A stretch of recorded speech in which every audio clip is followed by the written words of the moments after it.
Alita for not allowing my ex and former best friend to take my kids out of state for a week to heal and recover after she was left unable to have children.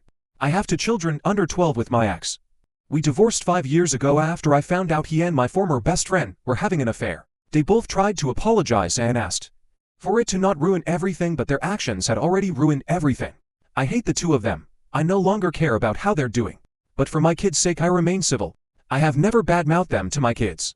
I have never told my kids what happened. I would never want my kids to be harmed more by their father's actions than they already were. And the divorce was tough for them, and they had a hard time coming to terms with the changes. They still need therapy for some adjustment issues that have remained. My former best friend hasn't helped it either by trying to continue on as best friends despite her actions. It also didn't help that the kids went from their parents living together to their dad living with mom's former friend. But again, my primary focus has been my children.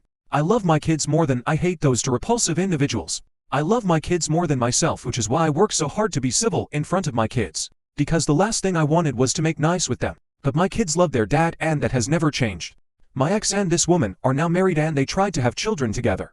In December she had her 10th miscarriage and had to be rushed to the hospital and into surgery, which left her unable to get pregnant again. I got a call from ex telling me all this and asking me to bring the children to the hospital to stay until she was ready to leave. It was my parenting time, so I told him I would not bring them to sit and wait. He was very unsettled, then told me to bring the kids, and he'd get them to ask me to let them stay. I told him that wasn't happening.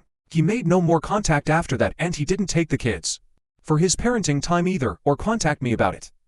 His mom reached out and she told me he refused to leave the hospital. He didn't see them until his parenting time came around again and she was released. There was a new tension in the air at that point. He was furious with me for keeping the kids from sitting vigil in the hospital with him. Now we have another dilemma that's become an issue. My ex booked a healing getaway for them and they want the kids to go along. It happens during my week and it's a school week. He also wants to take his weeks as normal before and after that, so he would have them for 3 consecutive weeks. From what he stated, he would potentially keep them out of school for that long so the kids can be there to help her recover and grieve knowing she has them, was how he explained it to me. I said no and I explained that I was not letting him take them out of school for a week just for her. I told him the kids are not their emotional support to get them through this and therapy significantly better. I told him I didn't approve of them missing extended school time period, but I wasn't giving up my week for it.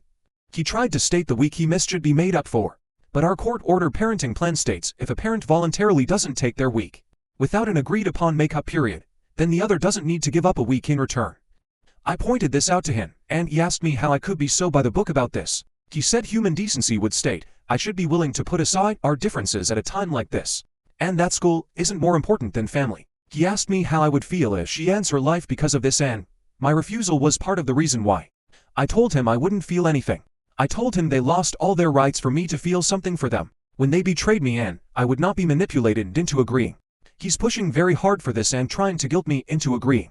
I know I might be overly harsh in my response to this, so I wanted to ask if people believe I'm wrong or not.